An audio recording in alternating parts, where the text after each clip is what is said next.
la militarisation du contrôle des migrations, ça ne marche pas. Il faut aujourd'hui de toute urgence des sauvetages. Ça ne marche pas parce qu'ils s'y prennent très très mal. D'abord, c'est criminel. Je veux dire, c'est un chiffre d'affaires de 7 à 12 milliards. Rien que le passage. Là, vous parlez des passeurs. Ouais.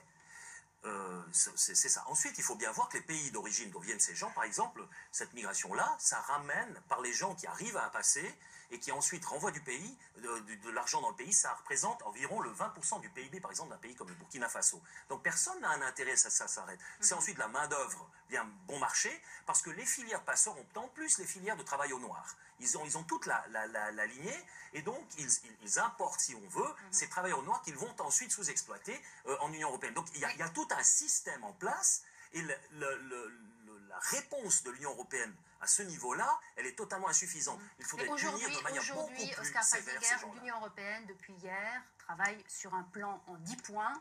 Un des points de ce plan, c'est précisément de lutter contre les passeurs, mais c'est aussi de mettre plus d'argent pour sauver des gens. Est-ce que vous souscrivez à ça, Oscar Freisinger? Le seul moyen, si vous voulez vraiment éviter ces drames qui sont passés des êtres humains, qui meurent là, parce qu'il y a une lâcheté incroyable, une hypocrisie totale, eh bien c'est simple, vous faites vos contrôles, et ça c'est facile à faire, parce qu'ils partent de la Libye, il y a cette côte-là à surveiller.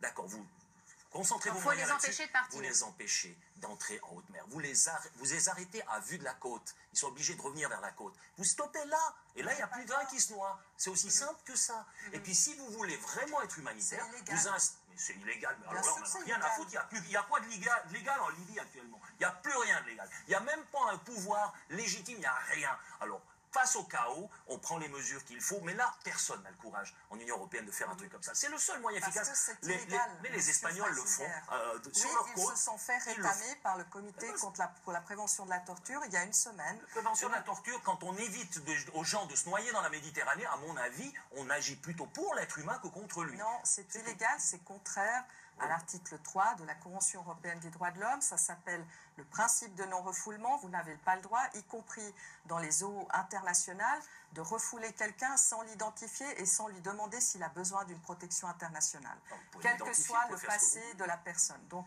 ça, c'est contraire, c'est clairement, tous les pays européens le savent. Et le problème... Peut-être que comme ça, on éviterait des morts. On de refouler des personnes. Non, mais parce qu'il y a d'autres moyens. Mare Nostrum, à l'époque où l'Italie était autorisée à le faire, fonctionnait. Et puis ensuite, je vous rappelle qu'il y a 1 million, non mais juste, il faut juste voir l'envergure du problème. Il y a 1 million de personnes qui sont dans les côtes libyennes et qui attendent justement de pouvoir Mais dès le moment où le message est clair, vous ne passerez pas, parce que directement vous êtes stoppé à la côte, eh bien ils arrêteront, mais les ils comprendront que ça ne marche pas. D'autre part, là vous les incitez, quelque part par cet humanitarisme mal compris, vous les incitez à mettre leur vie en péril. C'est que ça que vous faites.